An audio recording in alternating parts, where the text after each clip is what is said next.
오늘 집권 여당인 더불어민주당을 이끌 새 지도부가 선출되는데요. 조금 전부터 최고위원 그리고 당대표 후보자들의 마지막 연설이 진행되고 있습니다. 네, 김민석 후보가 1차 과반 득표로 대표직을 확보할지, 정청래 후보가 막판 대역전극을 보여줄지 관심이 집중되고 있는데요.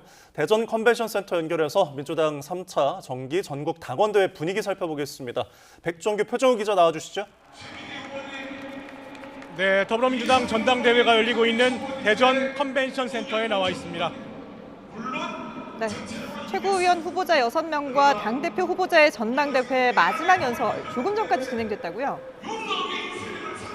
네, 시간이 좀 지체되면서 지금도 연설이 진행되고 있습니다. 지금은 당대표 후보인 송영길 후보의 연설이 진행되고 있는데요.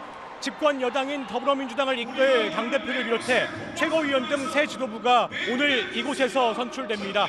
지금 이곳은 당원들 만여 명이 몰리면서 전당대회 열기가 뜨거워지고 있습니다. 당원들은 각자 자기들이 지지하는 후보들의 현수막을 들고 열띤 응원전을 펼치기도 하고 있는데요. 민주당은 정기 전국 당원대회를 열고 당대표와 최고위원 5명을 오늘 선출합니다. 새 지도부는 2년 임기입니다. 2028년 총선 공천권을 쥐게 되는 만큼 여권 내 권력 지형이 상당한 영향을 미칠 것으로 보입니다. 지금은 최고위원 후보자 6명이 모두 정견 발표를 마쳤고 당대표 후보자 가운데 송영길 후보가 마지막 연설을 진행하고 있습니다. 마지막 연설인 만큼 자신의 장점을 거듭 강조하고 상대를 견제하는 등 치열한 신경전도 펼쳐지고 있는데요. 말씀드린 대로 예정보다 시간이 다소 늦어지면서 전당대회 시간이 20여 분 정도 지연되고 있습니다. 오후 5시 20분 정도에 투표 종료와 함께 개표 개시 선언이 이어질 것으로 보였는데요. 그리고 오늘 오후 6시 20분쯤 드디어 민주당을 이끌 새로운 지도부가 선출돼 발표될 예정입니다. 네, 표정우 기자, 그런데 오늘 새로운 당대표를 선출하는 과정에서 과반 득표자가 나오지 않으면 처음 도입되는 선호투표제를 통해서 최종 승자를 가리게 되죠. 네, 그렇습니다. 이번 전당대회는 대의원과 권리당원의 투표 70%와 국민 여론조사 그리고 30%를 합산해서 최종 결과를 내리게 됩니다. 지난 14일과 15일에 실시한 국민 여론조사 결과는 오늘 전당대회 현장에서 공개됩니다. 그러나 과반 득표자가 나오지 않으면 결선 투표 방식인 선호 투표제를 통해 최종 승자를 가리게 됩니다. 선호 투표제는 최하위 후보를 1순위로 투표한 유권자의 2순위 선택을 합산해 당선자를 결정하는 방식입니다. 만약 당대표 후보자 가운데 과반 득표자가 나오지 않으면 예정된 시간보다 1시간 정도 당선자 발표가 늦어질 수 있습니다. 김민석 후보가 누적 투표에서 과반을 얻어 1차 투표에서 승부가 결정될지, 아니면 정청래 후보가 국민 여론조사 등에서 압승해 승부를 뒤집을 수 있을지 주목되고 있습니다. 이재명 대통령은 민주당 전당대회에 직접 참석하지 못했는데 영상 축사를 통해 새로운 지도부를 중심으로 다시 하나로 똘똘 뭉쳐야 한다고 강조했죠. 예. 이재명 대통령은 민주당 전당대회에 영상 축사를 보냈습니다. 그동안 민주당답게 치열하게 토론하고 경쟁했지만 오늘부터 새로운 지도부를 중심으로 다시 하나로 똘똘 뭉쳐야 한다고 강조했습니다. 또 민주당은 하나일 때 가장 강했다고 언급하기도 했는데요. 이어 더 나은 나라를 바라는 절박한 마음이 있기 때문에 민주당은 앞으로 더 강하고 더 유능한 정당으로 나아갈 것이 분명하다고 덧붙이기도 했습니다. 그리고 같은 뜻을 품고 같은 곳을 향해 걸어가는 동지, 민주주의 대한민국을 함께 만들어가는 민주당의 유능하고 강한 지도부를 믿는다고 말하기도 했는데요.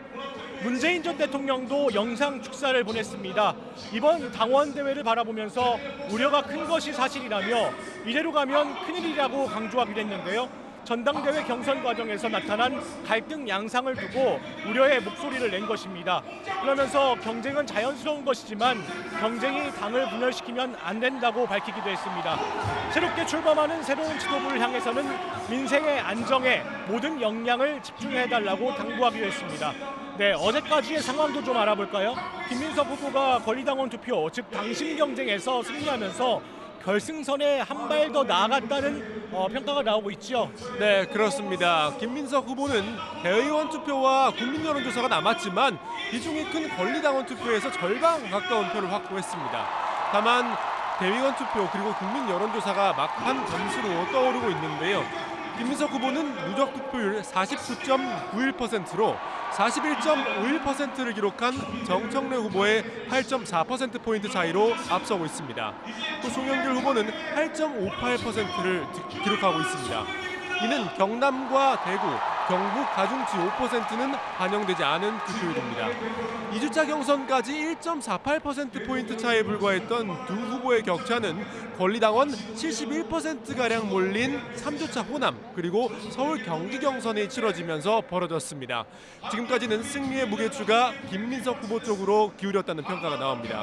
네, 그렇다면 김민석 후보가 당원 투표에서 승리한 배경에는 이른바 명심이 작용한 것 아니냐는 평가도 나오는데요. 김 후보가 권리당원 투표에서 앞서가는 배경 어떻게 볼 수 있을까요? 네, 김민석 후보는 이재명 정부 초대 국무총리를 지냈죠. 그동안 당청 관계 안정론을 내세우면서 정청래 후보를 반명 후보로 규정한 것이 표심에 영향을 미친 것으로 보입니다. 김민석 후보는 전당대회 순회 경선 과정에서도 명청대전이 벌어졌다며 이제 끝내야 한다고 목소리를 높이기도 했는데요. 송영길 후보가 정청래 후보를 상대로 협공을 펼친 점도 김민석 후보에게 유리하게 작용했을 것으로 보입니다. 김민석 후보와 정청래 후보 사이 양강구도 양상인데 김 후보는 과반 승리를, 정 후보는 대역전극을 노리는 상황이겠군요. 네, 그렇습니다. 김민석 후보는 선호투표제에 따른 결선 투표 없이 1차 투표에서 과반 승리를 거두는 걸 당연히 기대하고 있습니다. 당원 투표에서 과반에 육박하는 득표를 한 상태고 친명계 국회의원의 다수 지지를 받고 있는 상황입니다. 반면 정청래 후보는 오늘 발표되는 일반 국민 여론조사와 대의원 투표에서 역전을 이뤄내야 하는 상황입니다. 정청래 후보는 애초에 호남에서 뒤처졌지만 서울 경기에서 저력을 보여주면서 승부를 대의원 투표와 국민 여론조사 투표로 이어갈 동력을 잃지는 않았습니다. 정청래 후보가 최종 승리를 거두려면 민주당 지지층과 무당층 대상으로 한 여론조사에서 당원 투표 열세를 만회할 만큼 높은 득표율을 기록해야 합니다.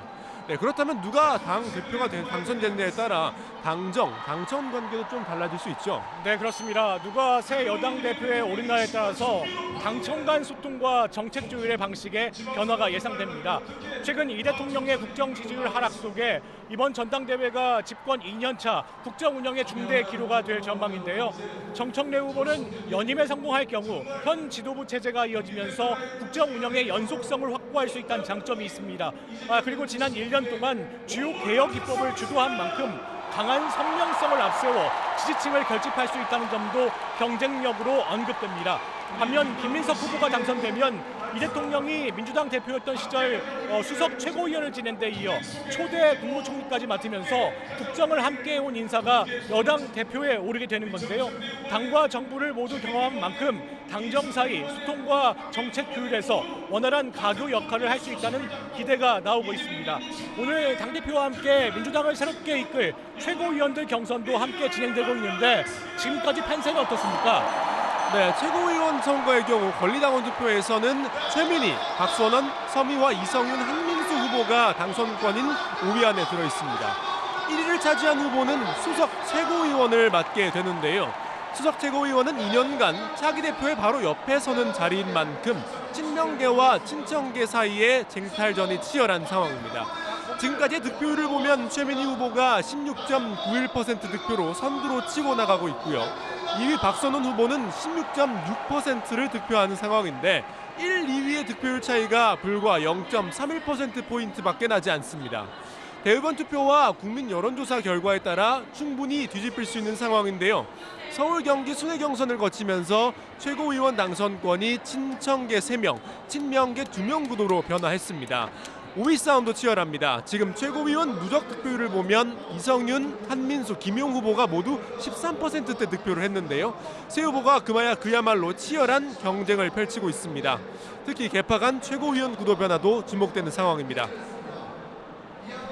오늘 민주당 전당대회 현장에서는 한 남성이 그리고 난동을 부리면서 한때 행사가 중단되기도 했죠.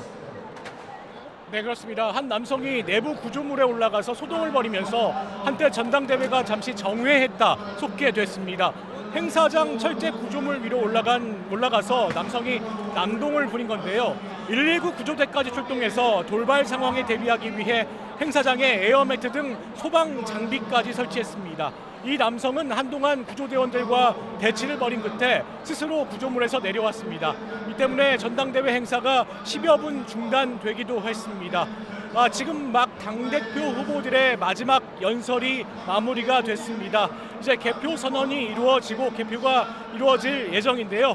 이제 집권 여당의 새 지도부가 윤곽을 드러내기까지 2시간가량 남았습니다. 당대표 최고위원 후보들은 결과를 예단할 수 없는 상황 속에서 막판까지 마음을 졸이며 결과를 기다릴 것으로 보입니다. 지금까지 더불어민주당 정기 전국 당원대회가 열리고 있는 대전 컨벤션 센터에서 전해졌습니다.